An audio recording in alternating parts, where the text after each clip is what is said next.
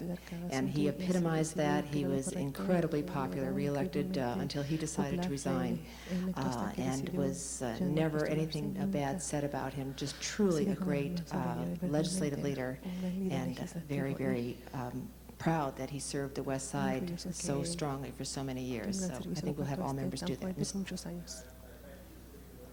To have Alfonso Bejar just about a year and a half ago. Also, I think it's also beautiful to note, for whatever reason, his wife passed 18 days ago, and he passed now, and I think that's a wonderful tribute to probably to the love that he had for his wife, and God rest their memory. Mr. Ludlow? No? Okay, we got all members on. Thank you. Madam Clerk, please call the roll. Oh, I'm sorry, Mr. Garcetti had a... Sorry. Thank you, Mr. Zine, for giving me a seat, and sorry, folks, I was racing from the airport, and just in terms of announcements, returned from Washington, D.C., where there was 1.15 million people in the largest march in American history on the Mall on Sunday, and it was amazing, and folks are very proud to know that we had endorsed that march, unanimous resolution, and so I know all of us were there in spirit. I did want to have an adjourning motion as well. If you'll please join me in adjourning in memory of Cristina Mojarro Vasquez, who died on April 16, 2004 at Hollywood Presbyterian Hospital of a sudden stroke. Cristina is the mother of a good friend of Victor Franco, and I think some of you know the friend as well, Letty Vasquez. Cristina, Ms. Vasquez, was a resident of Silver Lake. She was born on February 5th, 1931 in San Jose del Carmen in Jalisco. She immigrated to the U.S. at a very young age in 1956, settling in the Silver Lake area of my district. And she was very well known in the area. She was a strong and entrepreneurial woman, opening her very own restaurant, El Comedor, on the corner of 4th and Main Streets here in downtown, I'm sure many of us have been to, at the grand age of 24. There she met and married Samuel Vasquez, and with hard work, the restaurant flourished. It was a very popular spot with the professional boxers who would come from the Main Street gym. Later, Cristina and Samuel opened another restaurant, Mi Tierra, at 3rd and Hill Street, and it became world famous for its great food and clientele. Performers from Mexico and South America. It was not uncommon to have Mexican comedian Cantinflas or Mexican boxing champion Jose Becerra enjoying a meal at Mi Tierra, and it became really a Mexicano version of the famous New York eatery Toots Shores.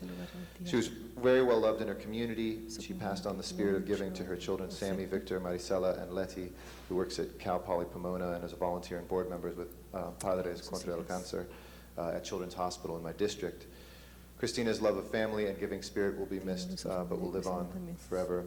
Services were this Saturday, April 24th, at the St. Francis of Assisi Church in my district, with burial at Forest Lawn in Glendale. May she rest in peace, and Ms. Perry would like to second that as well. Thank you, Madam Clerk. Call the roll. Council is adjourned.